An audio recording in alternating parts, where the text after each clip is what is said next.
Bienvenue sur Chronique, les séries de podcasts inédits de Mapato.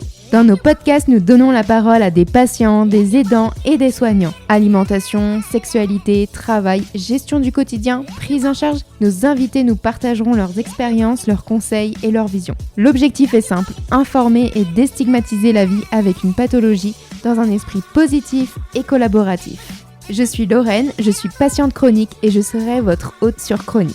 Je vous emmène à la découverte de ces témoignages qui, je l'espère, pourront vous éclairer et vous accompagner au quotidien.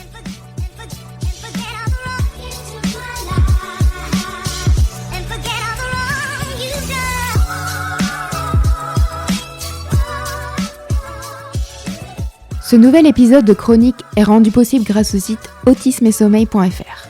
Il s'agit d'un site d'information à destination des familles d'enfants avec troubles du spectre de l'autisme, TSA, et des professionnels de santé s'occupant de ces enfants. Son objectif est de leur apporter les informations et les outils facilitant la prise en charge des troubles du sommeil. Aujourd'hui, je suis ravie d'accueillir Angélique, psychologue libérale basée à Lyon. Angélique travaille auprès d'enfants, d'adolescents et d'adultes. Elle est diplômée d'un master en psychopathologie de l'enfant et de l'adolescent, ainsi que d'un diplôme universitaire sur les troubles du spectre de l'autisme.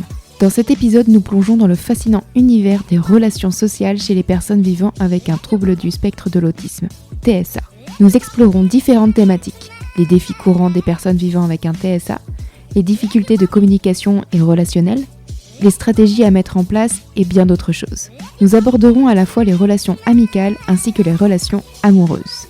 Nous découvrons que ce qui peut paraître simple et naturel pour certains d'entre nous ne l'est pas nécessairement pour une personne vivant avec un trouble du spectre de l'autisme. Les concepts d'amitié et d'amour sont redéfinis et nous aborderons différents points afin d'aider les parents et les proches à soutenir une personne avec un TSA. Préparez-vous à une exploration profonde et enrichissante des défis et des triomphes des relations sociales pour les personnes vivant avec un trouble du spectre de l'autisme dans cet épisode captivant de Chronique. Très bonne écoute à toutes et à tous. Bonjour Angélique. Bonjour Lorraine. Je suis ravie de t'accueillir sur le podcast Chronique. Je vais commencer par la question un peu basique, mais est-ce que tu peux te présenter ? Oui, tout à fait. Je te remercie déjà beaucoup de m'accueillir pour ce podcast-là. C'est vraiment très gentil. Et pour faire un peu les choses dans les grandes lignes, je m'appelle Angélique. Je suis psychologue en libéral sur Lyon 5, du coup sur Lyon. Je travaille auprès d'enfants, d'adolescents, d'adultes, autour de suivi individuel, groupaux, ou encore de bilan aussi. Pour me présenter aussi un petit peu sur ça, je suis diplômée d'un master en psychopathologie de l'enfant et de l'adolescent, d'un diplôme universitaire sur les thérapies sur les troubles du spectre de l'autisme, pardon, et d'un diplôme interuniversitaire sur les thérapies comportementales et cognitives, qui est tout récent celui-là. Et je suis aussi membre d'une association qui s'appelle Asso Présence où, avec mes collègues, on essaye un petit peu, dans la région, de favoriser le lien entre professionnels, de créer un peu tout un réseau, entre professionnels, soignants, thérapeutes pour, favoriser du coup le travail pluridisciplinaire aussi, au bénéfice des patients, des familles, des professionnels, des enseignants et je fais aussi d'autres activités après en parallèle mais le principal résumé et le gros du travail est là. Chouette, c'est beaucoup de projets là. Oui. Du coup, cet épisode, il va être vraiment axé sur les troubles du spectre de l'autisme. Et pour justement débuter cet épisode, se mettre un peu dans le bain, je voulais savoir quelles étaient justement les principales caractéristiques du trouble du spectre de l'autisme qui peuvent justement influencer les relations sociales, amoureuses, amicales, justement de ces personnes. OK. Alors déjà pour répondre à la question, moi je vais vraiment me baser sur, les troubles du spectre de l'autisme sans déficience intellectuelle parce que c'est la population principale déjà à laquelle je suis formée et Oui. donc que je reçois au cabinet. Hem, Au cours, du développement, on est vraiment sur, certaines particularités qui vont se manifester, pour certains dès la naissance ou enfin en tout cas dès les premières années de vie, dès les premiers mois de vie même, pour faire un peu plus tôt, ou qu'on arrivera à distinguer davantage, lorsque les exigences sociales, professionnelles, ou même scolaires, pour faire aussi un petit peu plus jeune du coup, sont un petit peu trop élevés et que les moyens de compensation sont plus suffisants. Donc c'est aussi pour ça, par exemple, qu'on tombe des fois sur des diagnostics un petit peu tardifs. Pour reprendre au niveau des caractéristiques, une nomenclature qui se base sur le DSM-5, qui est une sorte de gros livre de manuel diagnostic des troubles mentaux dont on se Ok. sert du coup pour poser tous les diagnostics en soi. Quand on se base sur ces critères-là, on tombe sur deux piliers principaux.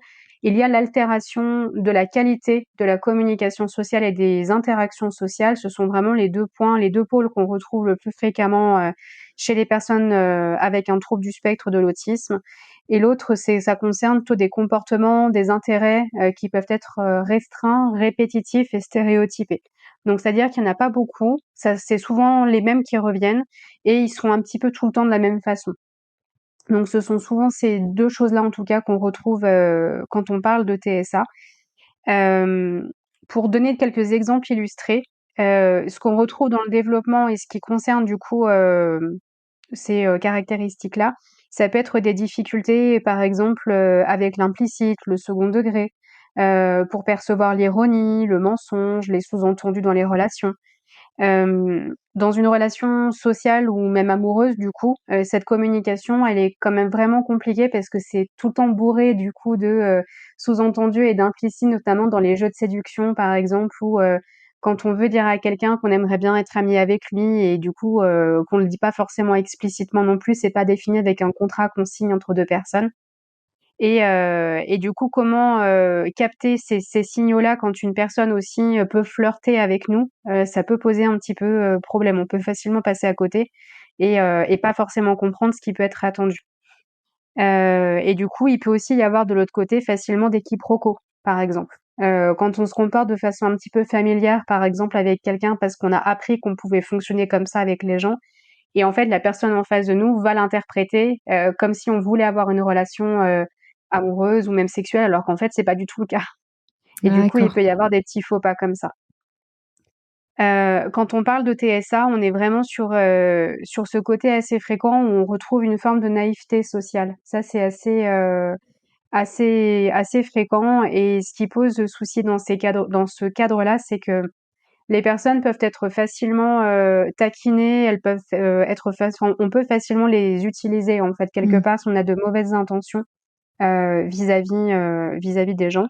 À l'inverse, quand une personne aussi a un profil de type TSA, elle peut avoir aussi du coup ce fameux côté un peu désinhibé, un peu sans filtre, où elle peut parfois être un peu trop franche, un peu dire tout ce qu'elle pense alors qu'il faut pas forcément le faire et que ça peut blesser autrui et sans se rendre compte du coup que ça peut représenter une maladresse sociale.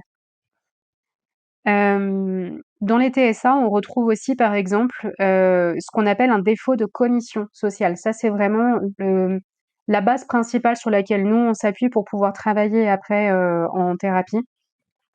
La cognition sociale, c'est un concept qui nous permet, dans les grandes lignes, en gros, de percevoir, comprendre, analyser et interpréter ce qui se passe dans une interaction sociale.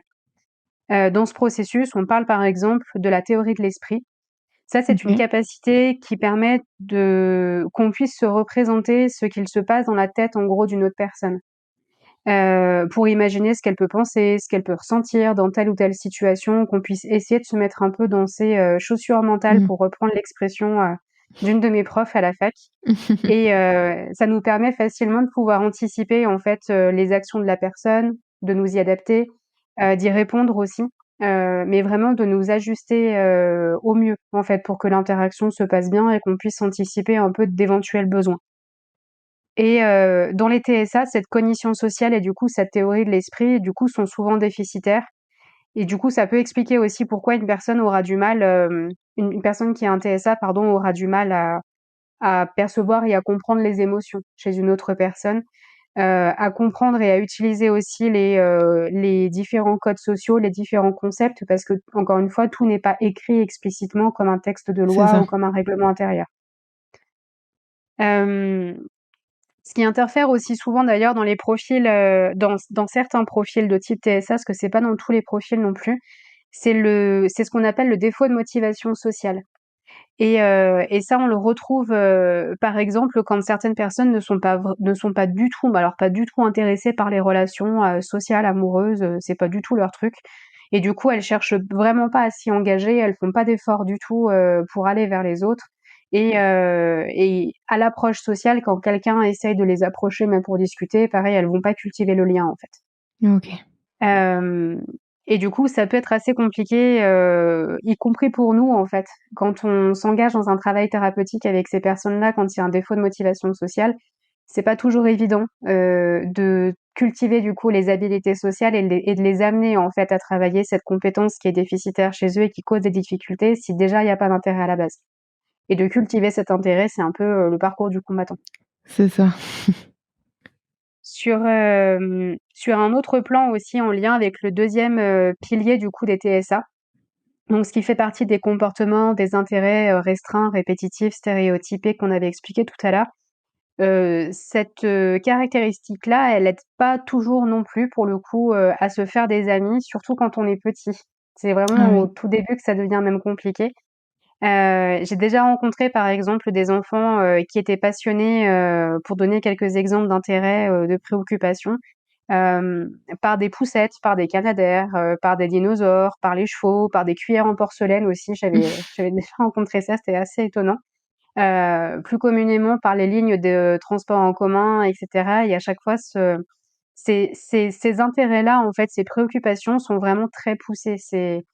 Ils ont une quasi-expertise, en fait, de ce qui les passionne, que ce soit, par exemple, même sur, le fait d'engranger certaines connaissances autour des marques, autour des espèces, autour du fonctionnement et pour le petit bout de chou auquel je pense qui était passionné par les canadaires, il était capable de m'expliquer, en long, en large et en travers, le fonctionnement très précis d'un canadair, les différences, à chaque fois entre chaque, canadair aussi ou entre les pays, par exemple, ça pouvait être assez impressionnant et heu et déjà quand ils sont tout petits, en fait, ils ont du mal à se faire des copains et ils communiquent pas de la même façon. Du coup, ils vont pas s'intéresser, par Oui. exemple, aux jeux de faire semblant, aux jeux du papa et de la maman, tout ça, ça les passionne pas du tout. Eux, ce qu'ils veulent, c'est vraiment échanger sur des choses très concrètes, très pragmatiques et sur leurs intérêts.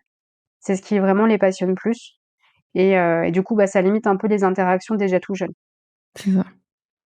Et il y a aussi une autre particularité qui fait partie des TSA qui peut ne pas forcément être très facile, à, prendre en compte du coup dans les interactions sociales, ça touche la sphère sensorielle pour le Ouais. coup. Hem, Ça peut facilement influencer les relations sociales comme amoureuses parce qu'avoir des sensibilités sensorielles, ça n'aide pas vraiment. Par exemple, quand on supporte pas le toucher, quand on supporte pas les bruits, les lumières et cetera, ça limite assez rapidement les, sorties entre copains, on peut difficilement aller boire un verre en ville par C'est exemple, ça. ou même aller au cinéma quand il y a des bruits qui sont très forts, c'est pas forcément, évident. Ça limite aussi facilement les événements en groupe, ou les échanges aussi dans un groupe de personnes. Pour suivre plusieurs conversations, tout ça, c'est pas, évident.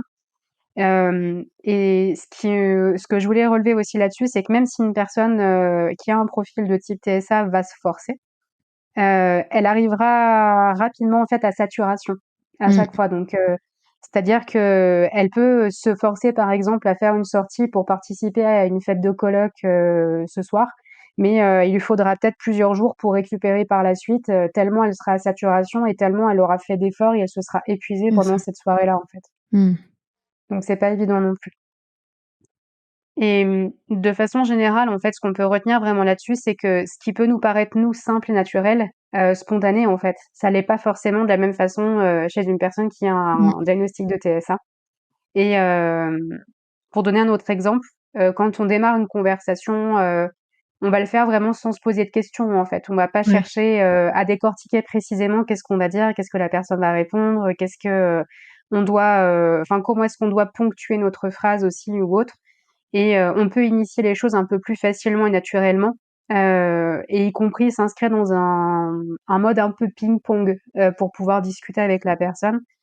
Alors que quand on a un diagnostic de TSA, c'est assez difficile, c'est assez imprévisible, et compliqué, d'y aller au feeling, en fait.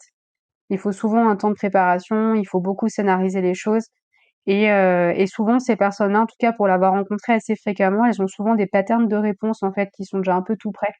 OK. Mmh. Soit, ils ont déjà écrit ces patterns-là de façon un peu prédéfinie mentalement ou même, certains les ont écrits carrément pour pouvoir se servir après de leur petit carnet, ou de leur D'accord. petite feuille pour pouvoir se Mmh. préparer à chaque interaction et ils vont du coup se répéter, tous ces scénarios-là, tous ces dialogues, en amont pour anticiper, pour tenter vraiment de prévoir toutes les possibilités possibles justement, enfin tout ce qui peut se passer, par rapport à l'autre personne ou par rapport à ce qu'elle peut répondre, à ce qu'elle peut penser, à ce qu'elle peut dire, à ce qu'elle peut, enfin comment en gros on peut réussir vraiment à tout anticiper au niveau de cette interaction. Donc c'est quand même vraiment très coûteux aussi, rien que C'est d'un point ça. de vue, attentionnel ou énergique, quoi. Ouais, c'est ça. En énergie, ça prend, beaucoup, beaucoup d'énergie tout prévoir, en fait. Ouais, c'est ça et c'est vraiment pas évident pour le coup pour eux parce qu'on est vraiment pas dans de la fluidité et de la spontanéité donc ils aimeraient vraiment que tout soit, écrit, codifié, matrixé si on peut le dire aussi comme ça pour reprendre le terme d'un autre de mes patients aussi et ça peut vraiment faciliter les choses derrière C'est ça. et mmh et du coup, c'est aussi pareil dans le comportement et l'attitude relationnelle parce que, par exemple, pour nous, juste quand on observe, enfin pour une personne qui n'a pas de TSA, pardon, heu, juste en observant un groupe de personnes, même un groupe de potes ou un groupe de collègues, quand on arrive vers ces personnes-là, on peut quelque part un peu deviner si on peut, s'insérer dans le groupe, si on peut, commencer à aborder un sujet de conversation, quand est-ce qu'on peut parler ou pas parler, si on doit s'abstenir ou pas, en gros. Alors que quand on a, un diagnostic de TSA, c'est aussi plus difficile, rien que de percevoir vraiment ces signaux, même juste liés à la communication non verbale, c'est vraiment pas évident et ça peut donner facilement lieu aussi à des quiproquos aussi ou encore à des maladresses. Ouais. Donc c'est pas évident. Et dans ces groupes-là, pour des adultes, par exemple, qui bossent en entreprise et qui doivent se rendre, qui ont l'impression d'être obligés plutôt de se rendre à la machine à café, parce que les autres y Oui. vont pendant la pause. Ouais. C'est assez coûteux parce que du coup, parler de la pluie et du beau temps, des enfants des uns et des autres, de ce qu'ils ont fait le week-end, tout ça, c'est pas hyper stimulant et ça les enquiquine beaucoup. Ils se forcent beaucoup parce que ça ne les intéresse pas du tout et pareil, souvent, ça peut donner vraiment l'impression que, une personne peut être, antipathique, qu'elle peut être Ouais. hautaine, qu'elle peut être trop réservée, trop timide et derrière, c'est un premier pas aussi, pour, mettre de côté une personne, voire, créer du harcèlement professionnel aussi, donc Mmh. c'est pas évident non. Si je fais un peu une généralité, pour beaucoup, les concepts d'amitié, d'amour aussi ont pas forcément de frontières. Mmh. Et je tenais à rajouter ça aussi par rapport, à cet aspect lié aux relations sociales dans le cadre des TSA parce que, hem, enfin quand, enfin pour les patients en tout cas que j'ai rencontrés jusqu'à présent, c'est pas forcément une généralité pour reprendre quand même le terme que j'ai, utilisé tout à l'heure, je devrais plutôt le mettre entre guillemets, mais, fréquemment en tout cas, par rapport aux patients que j'ai rencontrés, souvent ils redéfinissent un petit peu les relations avec leur propre code. Hem, Ils vont essayer de rendre vraiment prévisible, par exemple, des moments de rencontre, de préciser vraiment, beaucoup les choses, d'imposer aussi un cadre assez strict, pour, venir compenser une intolérance au changement, aux imprévus, faire face à l'imprévisibilité du coup. Ils peuvent anticiper déjà aussi les activités de façon, très précise. Ils vont, pour beaucoup aussi, ce que j'ai remarqué, c'est qu'ils pensent pas forcément non plus les relations amoureuses en termes d'exclusivité, d'appartenance, OK. d'obligation aussi et par exemple, pour certains adultes, se marier ou vivre à 2, ça peut être hyper anxiogène, en fait. Parce que rien que d'imaginer que quelqu'un va rentrer chez nous, va toucher à tout ce qu'on a rangé, tout ce qu'on a Mmh. trié, tout ce qu'on a classé, qui va être une boule d'imprévisibilité de partout, de tout ça, c'est assez compliqué. Ou encore de partager aussi, le lit conjugal, le lit avec un partenaire, de dormir à côté de quelqu'un qui bouge tout le temps, qui fait plein de bruit, qui peut ronfler potentiellement ou autre. Pareil, ça peut être très, très anxiogène et ça peut vraiment être un effort assez énorme, assez coûteux Ouais. Mmh. et du coup, vivre une vie amoureuse, en fait, c'est pas évident, pour le coup. C'est pas toujours évident. C'est pas impossible, mais c'est pas évident et si on reprend une autre caractéristique en lien avec le TSA aussi, tout ce qui touche à la sexualité, par exemple, peut comporter aussi certaines particularités. Beaucoup, par exemple, ne voient pas vraiment l'intérêt des relations sexuelles aussi. Ils en éprouvent pas le besoin, pour eux, ça sert pas à grand chose, d'autres, au contraire, vont beaucoup apprécier cette activité-là, enfin beaucoup ou vont juste l'apprécier, comme tout le monde aussi. Hem mais encore une fois, ils vont pas forcément se référer aux mêmes codes sociaux et les jeux de séduction, encore une fois, peuvent être aussi un peu compliqués, moins aisés, vu qu'il y a vraiment beaucoup de choses qui sont assez, implicites. Un exemple par exemple justement que j'entends Mmh. assez fréquemment avec mes Ouais, patients, hem, pour eux, c'est pas simple, de percevoir et d'expliquer comment ils savent qu'on est en couple. Comment OK, ils savent que leur partenaire n'est pas juste un ami, que ça peut être un petit ami, que c'est pas juste un collègue de travail aussi. Hem, Ils peuvent me dire souvent, qu'ils le savent parce que, ils ont demandé à la personne explicitement de le dire. Mais sans d'accord. pour autant toujours partager en fait des, activités en commun ou de partager aussi un moment d'intimité en commun. Donc c'est ce qui peut rendre un peu flou aussi le concept relationnel ici. Hem, ou alors que, ils peuvent aussi avoir du mal, par exemple, à mettre des mots sur leur ressenti émotionnel, ce que ça fait à l'intérieur quand on est amoureux de quelqu'un, Ouais, quand on s'entend bien avec quelqu'un, quand on a cette accroche en fait. On peut ressentir des papillons dans le ventre, d'habitude y penser assez, fréquemment, tout ça et en fait ces sensations, ils peuvent avoir assez fait difficilement du mal à mettre des mots dessus, pour le coup. Et ce qui peut créer facilement des problèmes de couple derrière parce que ils vont pas forcément montrer, rien que physiquement sur leur visage, ou à travers le comportement des marques d'affection, d'attention. Heu, c'est pas spontané et pas fluide chez une bonne partie, en tout cas, des personnes qui ont un TSA, qui ont pas appris, en fait, ces comportements-là, au fur et à mesure et du coup, les relations amoureuses, amicales, tout ça, c'est vraiment pas vécu de la même façon, c'est ça. la plupart du temps, en tout cas. Mmh. Très intéressant. Quelle stratégie ou compétences sociales spécifiques, est-ce qu'on peut, enseigner aux personnes avec un TSA pour les aider justement à améliorer les relations sociales? Hem, alors ici, il y a vraiment plein de possibilités et plein de chemins différents pour pouvoir, y parvenir parce que, heu, ce qu'il faut déjà vraiment retenir, c'est que tout va dépendre vraiment de la personne, de ce qu'elle nous amène quand elle vient nous voir en consultation, que ce soit pour des séances, ou pour envisager un bilan. Ça va dépendre aussi de ses besoins, des ressources aussi qu'elle possède déjà. Ça, c'est important aussi de pas négliger, cet aspect, enfin ces compétences qui sont déjà installées quelque part. On essaye vraiment de partir de la demande, du patient plutôt que de lui imposer en fait des obligations, aussi sociales, personnelles ou même des apprentissages un peu plaqués sur le plan relationnel.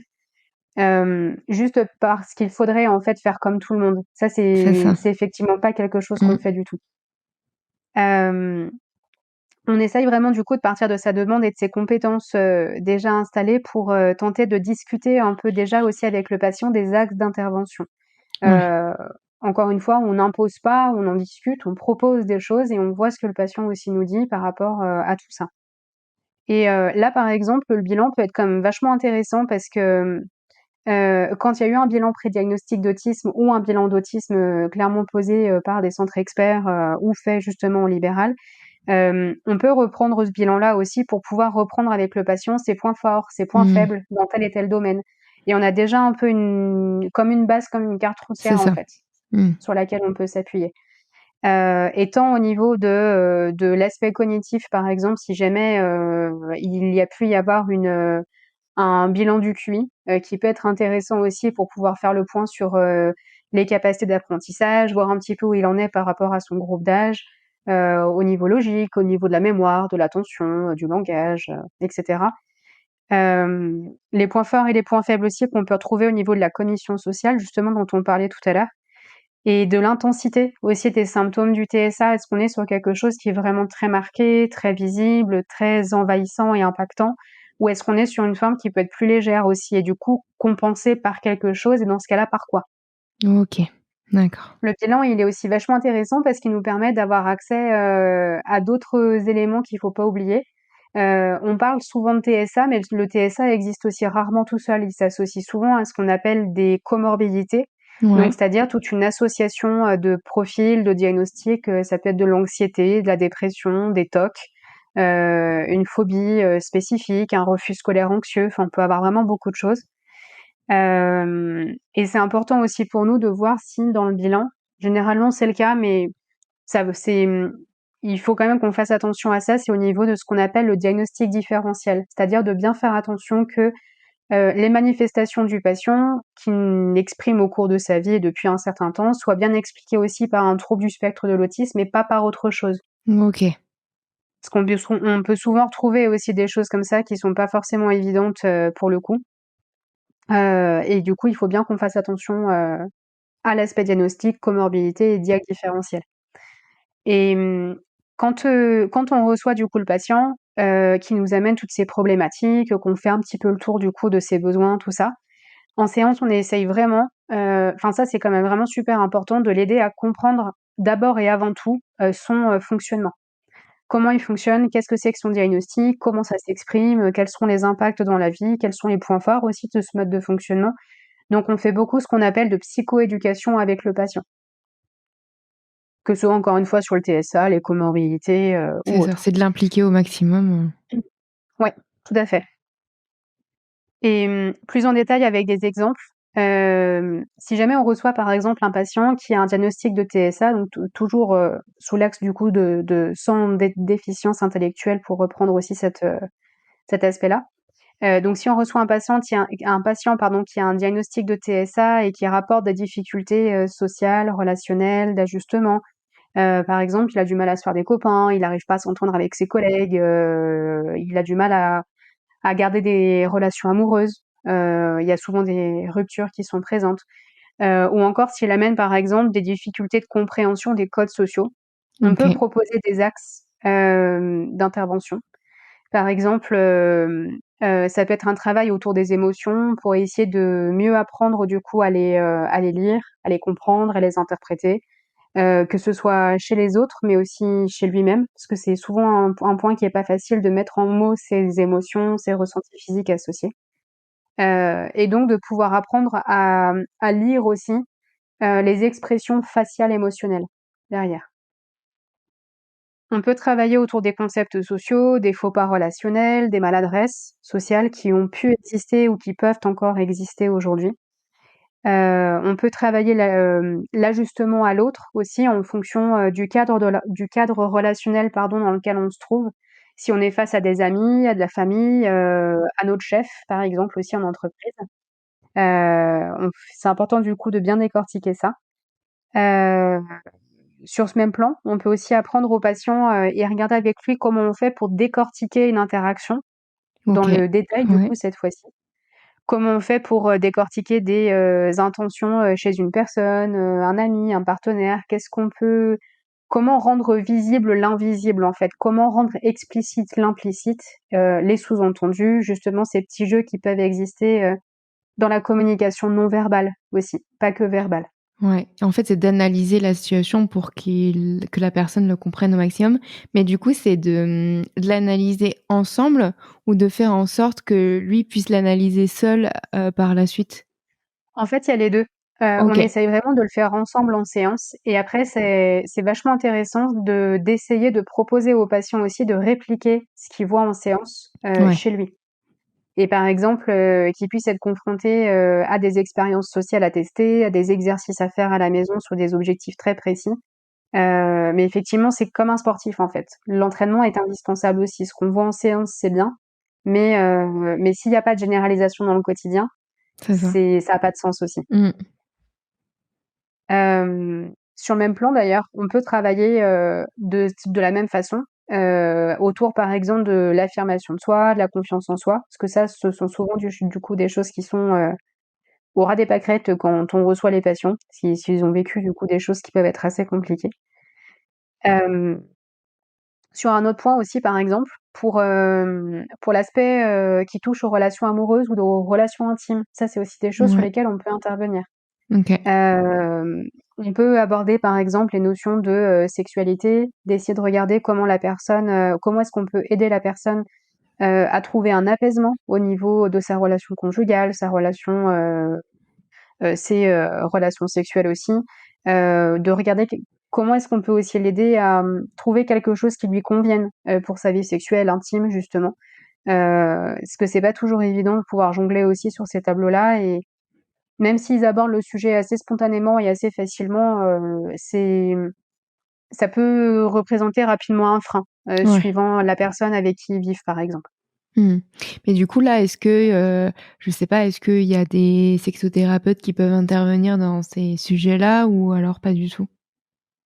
Alors, les sexothérapeutes peuvent intervenir, les Mmh. sexologues peuvent intervenir. OK. Heu, quand on est psychologue, suivant à quel courant aussi on est formé, on peut intervenir nous-mêmes aussi sur ces axes-là, à condition de se sentir à l'aise si c'est pas notre spécialisation.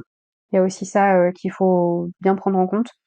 L'intérêt pour le patient, vu que c'est quand même quelque chose qui est très, spécifique et assez intime, Mmh. il faut vraiment que le patient se sente à l'aise dans tous les cas avec la personne avec qui il en parle. Ouais, c'est ça. Que ça vienne de lui tout simplement et qu'il vienne, justement avec sa demande, et des axes sur lesquels il souhaite travailler. Ouais, tout à fait. Mmh. Et si je fais quelque chose d'un peu plus général aussi, hem, pour bien poser les choses d'un point de vue, prise en charge du patient, ce qu'on essaye vraiment de faire en séance, dans tous les cas, avant de commencer quelque chose, c'est de proposer au patient ce qu'on appelle un protocole de cas unique. OK. C'est-à-dire que nous, on est formés à plein de techniques, on est outillés sur plein de solutions, de stratégies, tout ça. Mais, il s'agit pas de venir plaquer, ces solutions Mmh. au patient et de lui dire: «Bon, bah, vous avez tel problème, bah, vous allez faire ça. On va essayer de faire ça». Ça a pas de sens. Et là aussi, on essaye toujours de vraiment personnaliser les choses, pour que ça colle le plus possible à la réalité du patient, à ses besoins, ses difficultés, et encore une fois, à ses ressources aussi. Ouais et puis c'est comme enfin n'importe quel sujet, j'ai envie de dire, chaque personne est unique et on peut pas dupliquer, pour toute personne, pour toute thématique et tout comportement. C'est ça. Mmh. Et vraiment d'une personne à l'autre, même si on reçoit, enfin pour ma part par exemple, vu que je reçois pas mal de patients, qui ont ces diagnostics-là, Mmh mh. ce que je vais faire avec l'un, même si le diagnostic est identique chez l'autre personne, bah, c'est pas forcément applicable à l'autre, Tout à fait. Mmh. ni dans l'ordre aussi. Donc c'est pour ça C'est qu'on ça. est vraiment très souple au niveau des procédures qu'on utilise et des techniques qu'on propose. Ouais, tout à fait. Hem et sur un autre point au niveau du format de séance aussi, parmi les solutions qu'on propose aux patients, on peut passer par des séances individuelles. Du coup, où on est, en relation duel, nous, avec le patient. On peut passer par des séances groupales, où là, on reçoit en gros soit plusieurs enfants, plusieurs ados ou plusieurs adultes en fonction, de ce qu'on souhaite travailler et sur quelle tranche d'âge, qui ont un diagnostic, similaire si possible aussi pour Ouais. qu'on ait quand même une certaine concordance, sur ce qu'on veut travailler comme objectif. Et on peut après se baser aussi sur différents courants, en psychologie pour parler que de cette discipline-là. Hem, le thérapeute peut être formé par exemple à de la psychopathologie, à de la Mmh. neuropsychologie, à des TCC, donc les thérapies comportementales et cognitives, à de la systémie.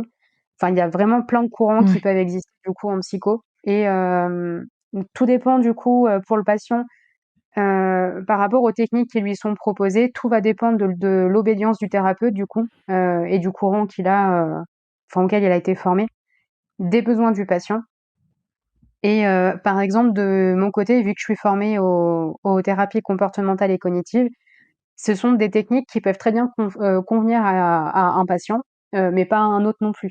Ouais. Donc Mmh. c'est pour ça que c'est aussi important pour nous de faire attention à pas plaquer les choses, à pas forcer les choses, à essayer d'orienter le patient, en fonction de ce qu'on pourrait supposer être le mieux pour lui, Mmh. aussi et de ses besoins.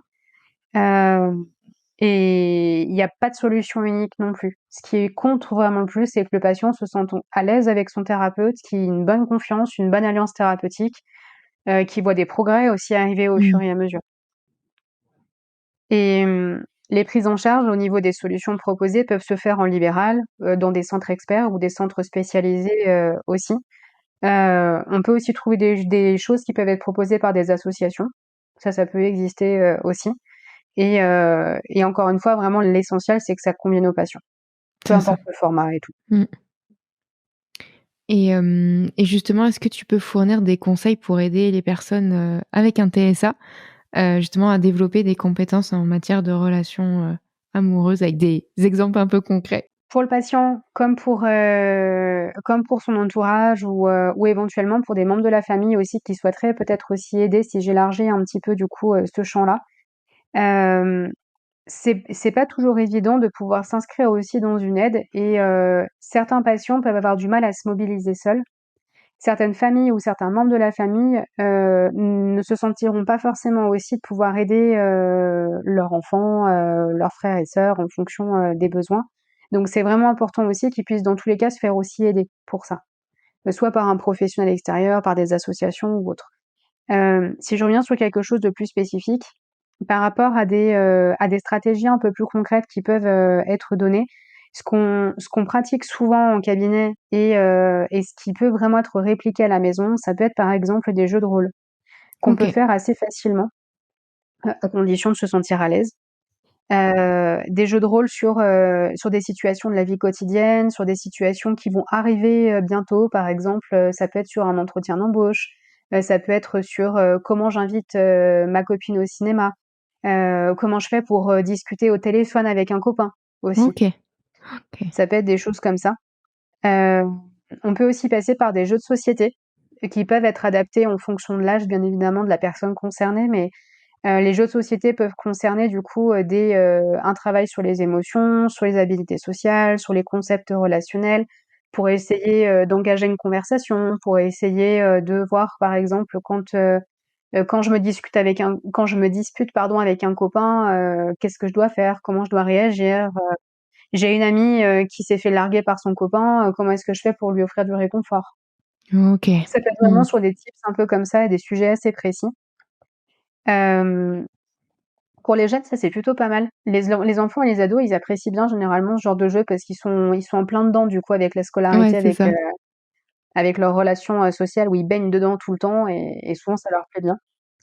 Et pour tout âge aussi, pour revenir un petit peu dessus, on peut passer justement par des associations aussi pour faire des sorties de groupe, Mmh. parfois. OK. Elles proposent, Chouette.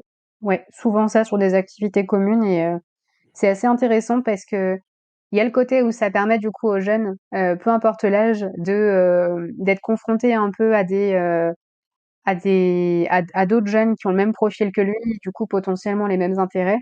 Mais c'est aussi intéressant pour les familles parce qu'elles peuvent avoir du coup un soutien aussi, un temps d'échange, de parole, un partage d'expériences, sur des difficultés communes aussi parfois ou un soutien un peu mutuel et ça, c'est quand même assez appréciable aussi, pour elles. Ce qui peut vraiment être intéressant aussi en termes d'astuces, c'est si je reprends cet exemple de jeu de rôle, là c'est pas obligatoirement, que dans le cadre d'un jeu de rôle, ça peut se faire aussi, comme ça en one shot, dans le sens où on peut, par exemple, essayer de soutenir aussi, un patient qui a un diagnostic de TSA, pardon, en lui proposant par exemple, de lui montrer comment faire dans telle situation sociale. Par exemple, je vais au restaurant, pour pouvoir, commander, mon repas, pour ce soir, bah, je vais lui Ouais. montrer comment je fais pour qu'après il puisse essayer de faire pareil. C'est pas vraiment du jeu de rôle en tant que tel, ça y ressemble un petit peu, mais là, c'est vraiment plus le fait de pouvoir se baser sur un apprentissage un peu plus social. Ce qu'on peut faire aussi, ça peut être de trouver des activités sociales en lien avec leurs intérêts restreints. Parce que là, pour le coup, on a une motivation qui est un peu différente et qui plaît bien. C'est aussi le fait de partir de quelque chose pour eux qui est un peu connu, qu'ils maîtrisent un petit peu, qui peut représenter, un peu une une zone de confort, disons. Donc ça, c'est intéressant aussi. Heu Pour essayer de les aider aussi à mettre un peu du sens sur ce qu'ils vivent, on peut leur proposer de débriefer, par exemple, après une interaction. OK. Ouais. Hem, Par exemple, après un repas de famille, quand on est allé à une fête, à un événement en particulier, qu'on puisse essayer de vraiment en rediscuter par la suite pour mettre des mots, du coup, certaines situations, certains sous-entendus vécus, des implicites relationnels, reparler de la communication non verbale, par exemple: «Je t'ai vu tout à l'heure, tu étais tout seul, machin, discutait avec toi, mais toi tu le regardais pas du tout», et du coup, le but, c'est de pouvoir aussi revenir, faire un peu un feedback, en fait, sur Ouais, cet c'est ça. aspect-là. On peut revenir aussi, du coup, sur des faux pas, aussi, qu'on a pu remarquer, qu'on a pu observer. Par exemple, quelqu'un, tu avec une amie et cette amie, elle t'a regardé très gentiment et de façon très langoureuse, comme si elle cherchait à te faire passer un message et j'ai l'impression que toi, tu rien vu du tout. Il faudrait peut-être que qu'on en reparle ensemble pour voir ce qu'on peut faire et essayer de réinterpréter un peu ce message-là. Ou même quand la personne a pu faire parfois des remarques un peu sans filtre, justement. Elle a dit quelque chose qu'il fallait pas dire à ce moment-là parce que le contexte s'y prêtait pas et elle a blessé la personne, mais elle s'est pas rendue compte qu'elle avait C'est blessé. ça. Donc ça peut, toujours être important aussi. Un autre point intéressant aussi, comme astuce, ça peut être de prendre aussi de beaucoup se baser sur des supports visuels.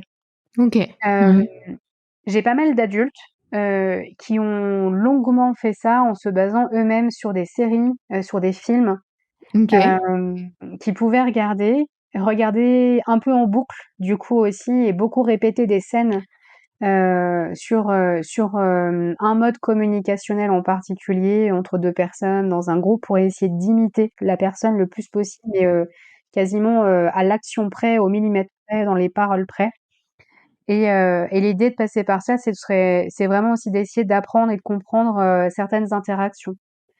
Hem et le fait de pouvoir faire ça à plusieurs aussi, ça aide à pouvoir aussi ajuster certains comportements parce que quand on regarde par exemple des films américains, ou des films, langoureux comme ça, américains, les réactions émotionnelles, les réactions comportementales sont souvent exagérées, amplifiées, avec des choses qui font vraiment partie du style hollywoodien, mais qui font pas trop partie de la réalité.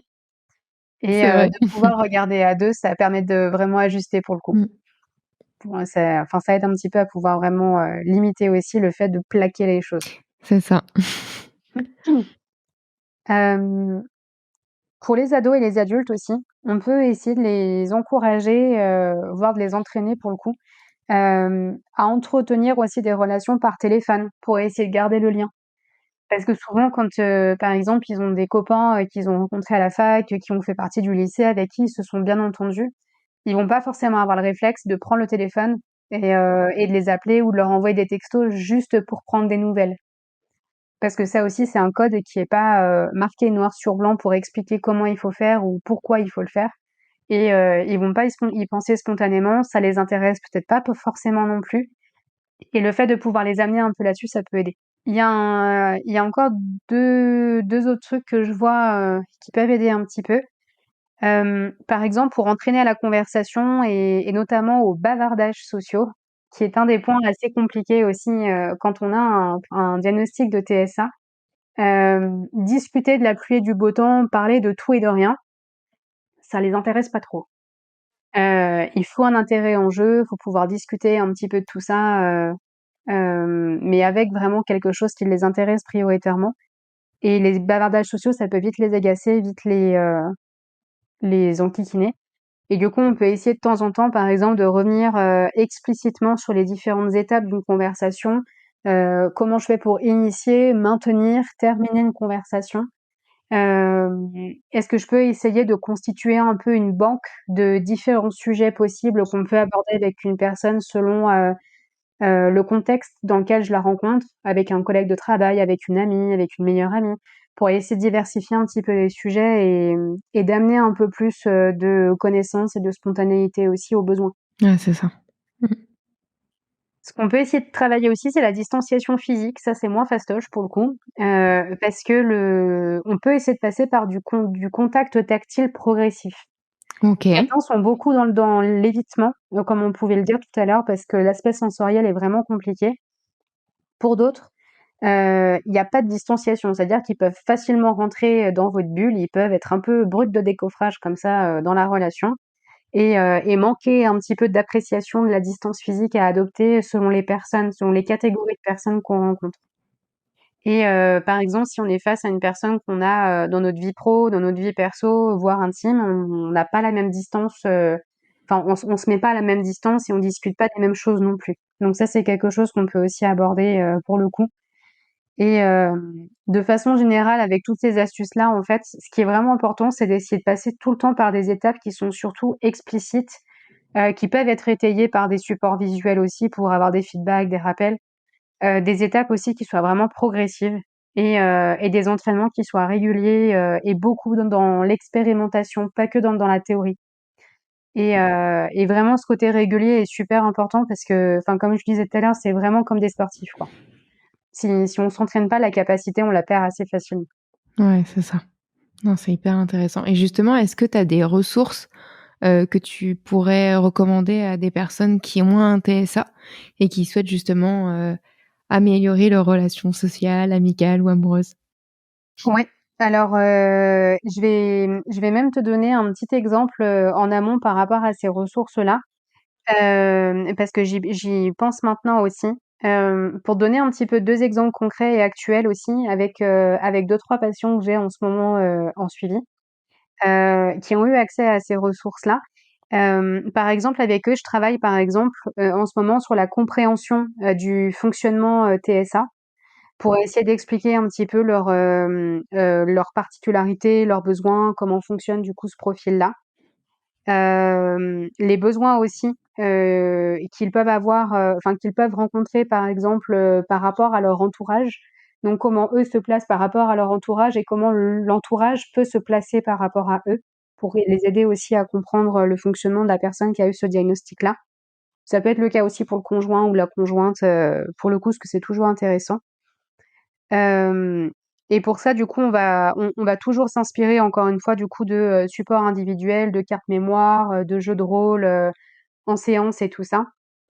On peut reprendre aussi les bases de la communication sociale aussi pour percevoir, comprendre, interpréter les émotions, les codes sociaux.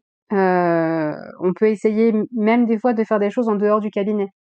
Par exemple, ça m'est déjà arrivé avec des patients, d'aller dans la rue ou d'aller dans la cafette qui est pas très loin, du coup, de mon cabinet, pour essayer d'avoir une une, heu, une structure un peu naturelle que je vais pas construire moi, qui est déjà existante et sur laquelle on peut se baser pour pouvoir faire des expériences sociales aussi.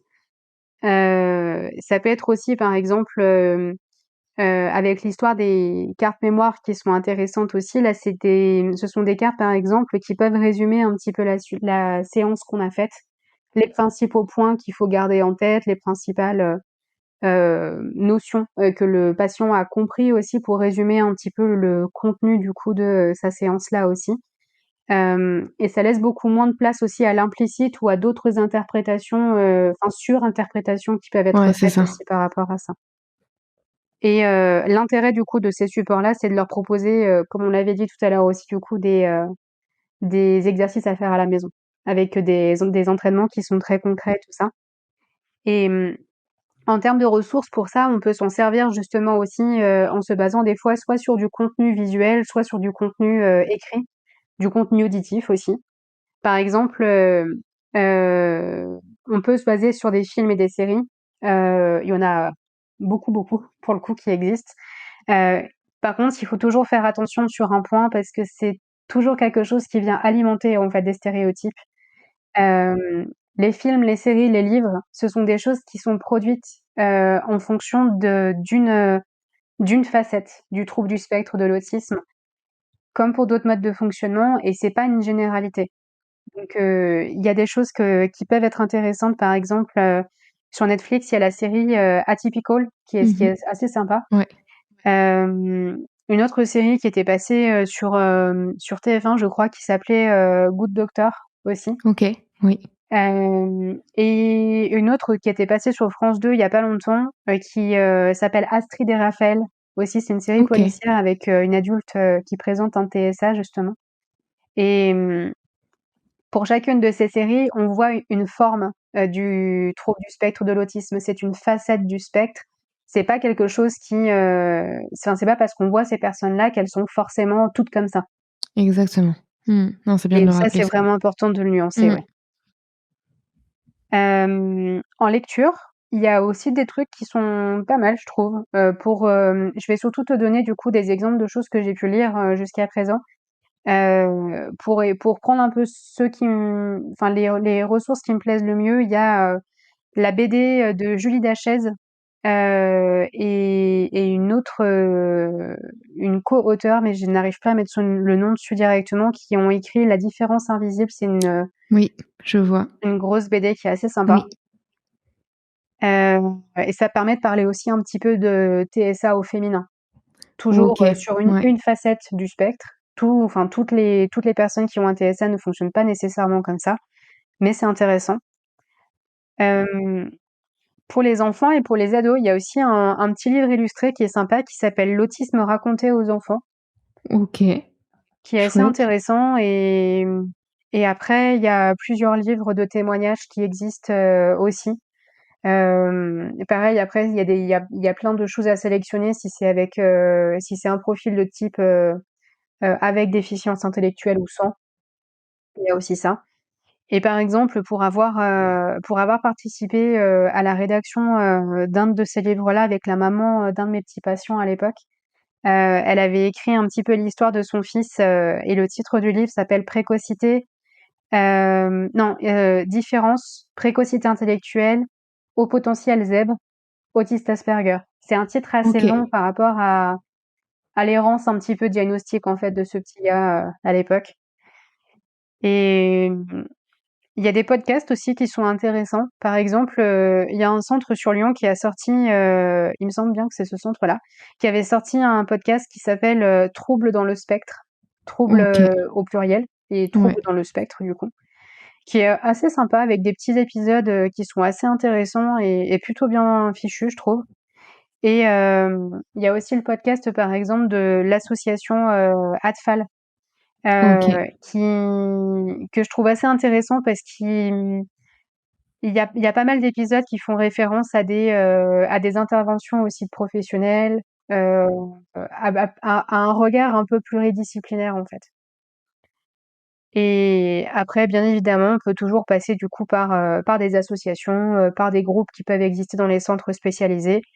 Et en termes de ressources, il y en a une qui est aussi vachement intéressante parce qu'elle est très personnalisée cette fois-ci, c'est vraiment de passer par le bilan. Du coup, c'est vraiment quelque chose qui aide vraiment à se comprendre et à vraiment faire un point global sur une situation à un instant T, certes, mais qui aide quand même vachement. Ouais. Et justement, le bilan, vers quel type de professionnel on peut se rapprocher? Alors, on peut tenter de passer par des centres spécialisés, des centres experts. Ça peut exister. Ce qui est pas facile par exemple, pour les centres ressources autisme, on appelle ça comme ça. Il y en a plusieurs en France, en fonction des régions. Le plus difficile, en fait, c'est de pouvoir faire face au délai, parce qu'il peut y avoir souvent 1 voire 2 ans d'attente, ce qui peut être assez long. Il peut y avoir certains centres un peu spécialisés après qui se montent comme ça, mais ils sont un petit peu plus domaine du libéral en fait pour le coup. Euh, et on peut passer par des médecins spécialisés, des psychiatres spécialisés ou pédopsychiatres spécialisés pour les enfants. Mais c'est moins facile aussi parce que il y en a pas beaucoup qui sont formés en fait aux troubles du spectre de l'autisme. Et surtout quand on est sans la facette déficience intellectuelle et qu'on se rapproche même plus, par exemple, d'un haut potentiel associé. Là, on a plus tendance à parler justement de différence invisible pour reprendre le terme de la BD et du coup d'autisme invisible. Et c'est pas forcément facile de pouvoir tomber sur un professionnel qui soit bien formé à ça aussi. Ah, c'est sûr. Mm. Et sinon, on peut passer par du libéral, du coup, comme ce que je fais au cabinet au niveau des bilans qu'on appelle du coup pré-diagnostic d'autisme. Où là, nous, par exemple, enfin, je dis nous, mais je vais plutôt parler du coup de ma pratique, où je reçois des patients pour proposer un bilan, donc un bilan autisme avec des tests qui sont standardisés, validés par la Haute Autorité de Santé, etc.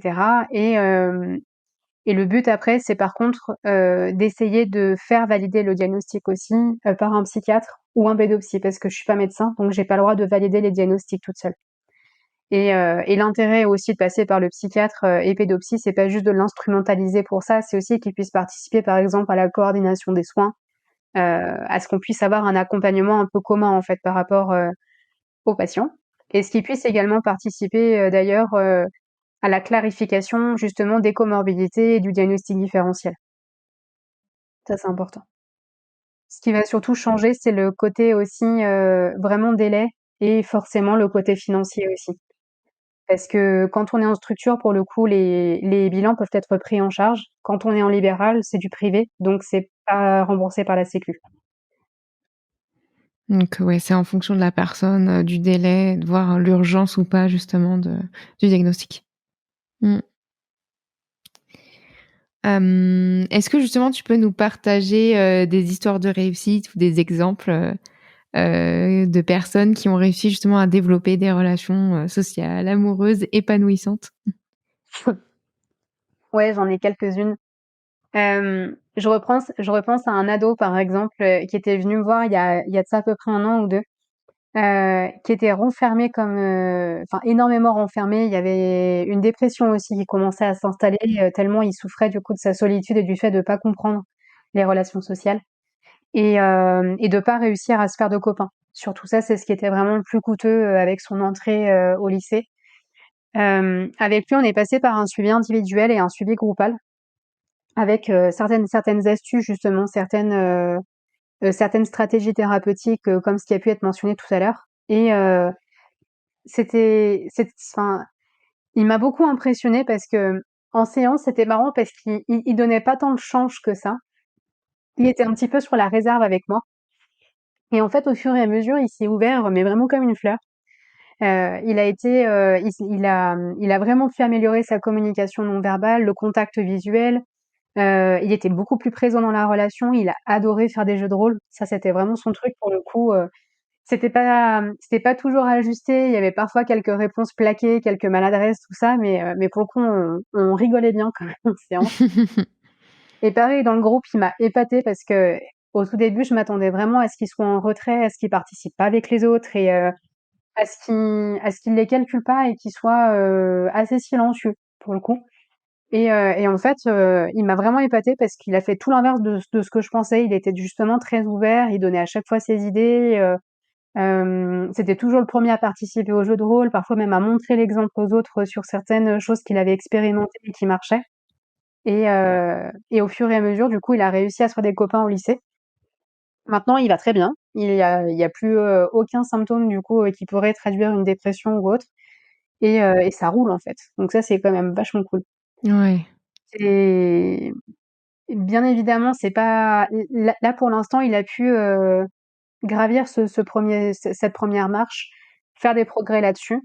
Quand les exigences sociales vont réaugmenter, quand il aura passé par exemple le cap lycée pour passer du coup, au cap étudiant, voire vie professionnelle si on va encore un peu plus loin, c'est pas forcément dit que ce qu'il a acquis maintenant et ce qu'il a appris maintenant, qu'il réussisse à répliquer la même chose quand il grandira.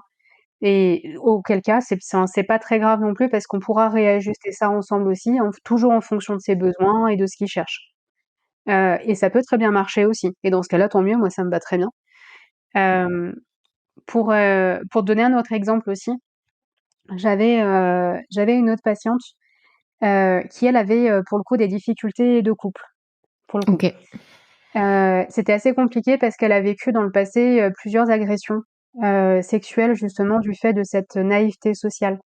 Où des fois elle avait l'impression finalement que quand elle se comportait comme ça, enfin de telle façon, bah, c'était mal interprété par certains hommes, qui profitaient quelque part un peu de la situation et qui dépassaient un peu le cadre et les limites à ce moment-là, et puis qui passaient par une agression et cette patiente en fait, elle subissait toujours en fait finalement cette naïveté sociale. Elle arrivait pas à se défendre, elle arrivait pas à réagir et du coup, ça a laissé des traces, vraiment pas sympas du tout et à la limite du trauma pour le coup. Elle s'en est très bien sortie, elle s'est beaucoup soignée là-dessus, donc ça a été vraiment chouette, au niveau thérapeutique. Mais pour la suite, pour travailler justement ces maladresses sociales, cette naïveté, on a mis vraiment beaucoup, beaucoup de temps et là pour le coup, on s'est servi d'autres supports. On n'a vraiment pas fait que des séances, dans le cabinet. On est sortis, on est allés dans d'autres endroits aussi. Par exemple, une fois, on était dans un café pour observer les gens, voir un petit peu, certaines interactions, comment les gens pouvaient faire. On a essayé cette fois-ci en séance de répliquer avec le groupe aussi Ok. des, Ouais. des simulations en fait de drague, de flirt, de choses comme ça pour essayer de décoder, de décortiquer vraiment ces petits signaux qui pouvaient être présents. Et on a beaucoup bossé le fait de pouvoir se défendre quand on n'est pas d'accord, quand quelqu'un commence à nous toucher, quand quelqu'un commence à se rapprocher de nous, qu'on puisse détecter si ce signal-là est OK ou pas pour nous et auquel cas de pouvoir dire non ou se défendre. C'est ça. Parce que Ouais. ça, pareil, c'est pas inné. Ouais, c'est hyper important hein, d'avoir, enfin, ces codes, c'est pas inné, comme tu le Ouais, dis, et c'est hyper important de les connaître pour justement mettre un stop au mmh, moment où on n'est pas d'accord avec ce qui se passe. c'est ça. Mm. Et pour le coup, pour elle, ça a été beaucoup plus long que le petit jeune dont j'ai parlé tout à l'heure.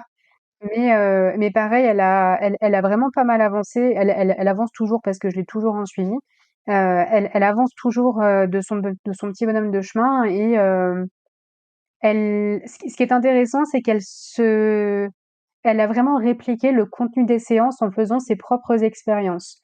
Parce que autour d'elle, justement, ce qui fait partie de ses ressources, c'est qu'elle a un bon étayage social, c'est-à-dire qu'elle a de bons amis, elle a une bonne meilleure amie, elle a des parents qui sont à l'écoute aussi. Et chacune de ces personnes a été vraiment partie prenante pour essayer de l'aider à chaque fois à pouvoir expérimenter des choses qu'on pouvait faire en séance ou des choses nouvelles et qu'elle se sentait de faire, donc toujours sans surprise, toujours avec son accord aussi pour qu'elle puisse apprendre quelque chose et pas subir quelque chose. Et elle m'impressionne vraiment parce elle a un courage phénoménal et elle a une volonté de faire. Enfin, c'est assez impressionnant pour le Ouais. coup. Non, c'est hyper intéressant. Mais comme tu le disais, enfin, chaque personne est différente, chaque personne apprend au fur et à mesure en fonction de ses expériences. Donc, c'est prendre le temps qu'il faut pour intégrer l'ensemble de ces notions, en fait. Ouais, vraiment. Mm. Et c'est toujours important aussi de peut-être rajouter quelque chose. Là, pour l'instant, j'ai beaucoup parlé avec toi aujourd'hui de, de décalage, de manque d'ajustement, de difficultés, de choses comme ça. Mais les patients que je vois au cabinet qui ont un diagnostic de TSA, ce sont ceux qui ne vont pas bien aussi. Il y a parfois des personnes qui ont un diagnostic de TSA et qui s'en sortent bien, qui compensent tous les jours, mais qui s'en sortent tout de même bien et qui n'ont pas forcément de difficultés et qui ne voient pas forcément un thérapeute. D'autres aussi, si on voit encore plus large, il y a forcément des personnes aussi qui ont sans doute un profil TSA, mais qui se feront jamais diagnostiquer parce que, Tout à elles fait. arrivent à passer entre les mailles du filet et elles compensent encore une fois énormément et elles passent vraiment inaperçues. Au prix bien évidemment enfin bien évidemment, au prix souvent, d'un épuisement, d'une fatigue, peut-être de certains ratés, certains loupés parfois. Mais malgré tout, c'est pas pour autant qu'elles vont forcément passer par la case diagnostic, la case bilan et la Exactement. case suivi derrière. Ouais, Donc tout à fait. c'est aussi important de bien redire ça. Aujourd'hui, on parle beaucoup de choses un peu, teintées un petit peu de négatif aussi, de difficultés comme ça, mais ça ne se passe pas comme ça pour tout le monde. Exactement. Ouais, c'est vrai que c'est hyper important de le rappeler. Mmh. Eh ben, écoute, je te remercie infiniment, Angélique, hein, d'avoir partagé bah, ton parcours et toutes ces notions. Je pense que ça va aider pas mal de personnes. Et Avec puis, plaisir. merci à toi. Avec plaisir. Merci beaucoup à vous d'avoir écouté cet épisode. Vous ne faites pas encore partie de la communauté Mapato ? Rien de plus simple pour la rejoindre. Rendez-vous sur mapato.com, mapatho.com, ou bien téléchargez notre application gratuitement sur Apple Store et Play Store. C'est pratique, rapide, gratuit, alors foncez. Pour soutenir le podcast Chronique, laissez 5 étoiles sur Apple Podcast et un joli commentaire sur votre plateforme de podcast préférée. Un grand merci à vous et à la semaine prochaine pour un nouvel épisode.